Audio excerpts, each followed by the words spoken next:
ഒരു ഇഡ്ഡലിയാണ്. അത് എങ്ങനെ ഉണ്ടാക്കാം നമുക്ക് നോക്കാം. നമ്മൾ ഇന്നിവിടെ ഉണ്ടാക്കാൻ പോകുന്നത് ഒരു ഇഡ്ഡലിയാണ്. അപ്പോൾ ഇഡ്ഡലിക്ക് തലേന്ന് തന്നെ അരച്ച് വെച്ചാലാണ് മാവ് പൊന്തി വരുള്ളൂ. അപ്പം നമുക്ക് അതിനെന്തൊക്കെ ആവശ്യമെന്ന് നോക്കാം.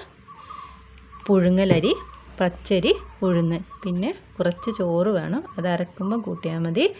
അപ്പോൾ പുഴുങ്ങലരിയും പച്ചരിയും ഒരു ഗ്ലാസ് പച്ചരിയാണ്, ഒരു ഗ്ലാസ് പുഴുങ്ങലരി, പിന്നെ ഉഴുന്ന് ഒരു 3/4 ഗ്ലാസ് കൂടി.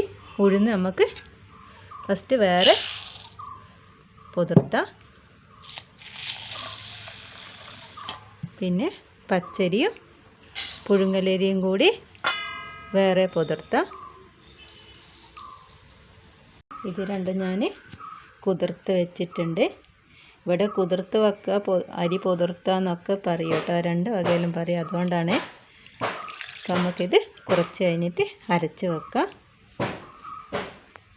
ഇഡ്ഡലിക്ക് മാവ് കുതിർത്ത് വെച്ചിട്ട് 5 മണിക്കൂറായി. ഇത് ഒന്ന് അരച്ചെടുക്കാം. ആദ്യം നമുക്ക് ഉഴുന്നരക്കാം. ഉഴുന്നൊറ്റക്ക് അരക്കണം. ഉഴുന്ന് മിക്സിയിലേക്ക് ഇട്ട് കൊടുക്കാം. ഉഴുന്നിൽ കുറേ വെള്ളം ഒഴിക്കരുത്, കുറച്ച് വെള്ളം ഒഴിച്ചിട്ട് അരച്ചെടുക്കണം. അധികം ലൂസായി പോകരുത്. അപ്പോൾ നമുക്കിതൊന്ന് അരച്ചെടുത്തിട്ട് വരാം. ഉഴുന്ന് അരച്ചെടുത്തിട്ടുണ്ട്. നമുക്കിത് കുടുക്കയിലേക്ക് ഒഴിച്ച് കൊടുക്കാം.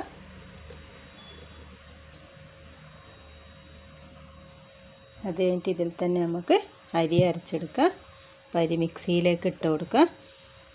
അരിയിലേക്ക് നമുക്ക് കുറച്ച് ചോറ് ഇട്ട് കൊടുക്കാം. 2 പ്രാവശ്യമായിട്ട് അരച്ചെടുക്കുക. അരി നല്ലോണം അരയണം. അതുപോലെ തന്നെ വെള്ളം അധികം ലൂസാവരുത്. കുറച്ച് വെള്ളം ഒഴിച്ചിട്ട് നമുക്കിത് നല്ലോണം അരച്ചെടുക്കാം. നമ്മുടെ അരിയും ചോറും കൂടി അരച്ചതും കൂടി ഇതിലേക്ക് ഒഴിച്ച് കൊടുക്കാം. ഇത്ര കട്ടിയേ പാടുള്ളൂ, അധികം ലൂസാവരുത്. നമുക്കിത് നല്ലോണം നല്ലോണം കലക്കി കൊടുക്കാം. എന്നിട്ട് മൂടിയിട്ട് അടുപ്പിൻ്റെ സൈഡിൽ വെച്ച് കൊടുക്കാം. ഞാൻ അടുപ്പിൻ്റെ അടുത്ത് അരച്ചിട്ട് വെച്ചിട്ടുണ്ട്. ഇവിടെ ചെറിയ ചൂടുണ്ട്, അപ്പോൾ ഇത് വേഗം പൊന്തി വരും. അപ്പോൾ നമുക്ക് ഇത് പിന്നെ നോക്കാം. നമ്മളുടെ ഇഡ്ഡലിയുടെ മാവ് പൊന്തി വന്നിട്ടുണ്ട്.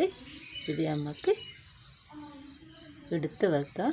രാവിലെ ചുടുന്നുള്ളൂ. ഞാൻ ഫ്രിഡ്ജിലെടുത്ത് വെക്കും. രാവിലെ എടുത്തിട്ട് ഇത് ചുടുക. ഇപ്പം നല്ലോണം പൊന്തിയിട്ടുണ്ട്. അപ്പോൾ പുളിയൊന്നും ഉണ്ടാകില്ല.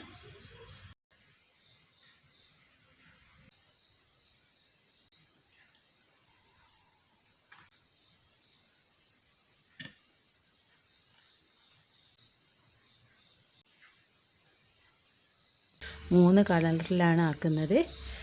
അതായത് ഒന്ന് ബീട്രൂട്ടിൻ്റെ നീരെടുത്തിട്ട്, പിന്നെ കുറച്ച് മഞ്ഞൾ പൊടി, പിന്നെ നമ്മളെ സാധാരണ ഇഡ്ഡലി.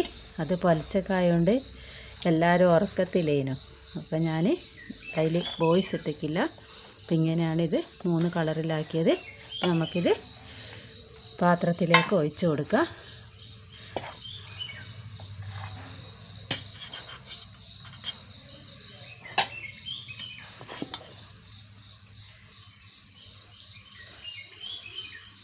ഇങ്ങനെ കളറൊക്കെ ആകുമ്പോൾ കുട്ടികൾക്ക് ഒരു ഇഷ്ടം ഉണ്ടാവും.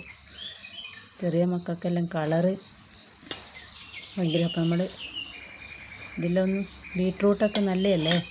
ഞാൻ ഇഡ്ഡലി ചെമ്പിലേക്ക് ഇറക്കി വെച്ചിട്ടുണ്ട്. ഇത് നമുക്ക് ആവട്ടെ വേവട്ടെ എന്നിട്ട് എടുക്കാം. നമ്മുടെ ഇഡ്ഡലി വെന്ത് വന്നിട്ടുണ്ട്. നമുക്കിത് വാങ്ങാം. എന്നിട്ട് തണിഞ്ഞിട്ട് ഇരുന്നെടുക്കാം. നമ്മുടെ ഇഡ്ഡലി വെന്ത് വന്നിട്ടുണ്ട്. ഞാനതിൽ നിന്ന് ഇഡ്ഡലി എടുത്തിട്ടുണ്ട്. ഇത് കണ്ടോ, നല്ലോണം പൊന്തിയിട്ടുണ്ട്. അപ്പോൾ നമുക്കിത് തണിഞ്ഞിട്ട് ഇതിൽ നിന്ന് എടുത്ത് മാറ്റാം. ഇഡ്ഡലി ഇവിടെ റെഡി ആയിട്ടുണ്ട്. നല്ല സോഫ്റ്റ് ആയിട്ടുള്ളത് ഉണ്ടാവും. കുട്ടികൾക്കൊക്കെ നല്ല ഇഷ്ടമാണ്. ഇങ്ങനെ കളറ് മഞ്ഞളും ബീട്രൂട്ടൊക്കെ ആക്കി ഇഡ്ഡലി എല്ലാവർക്കും നല്ല ഇഷ്ടമാകും. അതിൻ്റെ ചട്ടിനിയും റെഡി ആയിട്ടുണ്ട്. ചട്ടിനിയിൽ പിന്നെ ഞാൻ കാണിക്കായിട്ട് ചട്ടിനി ഉണ്ടാക്കാൻ എല്ലാവർക്കും നല്ലോണം അറിയാം.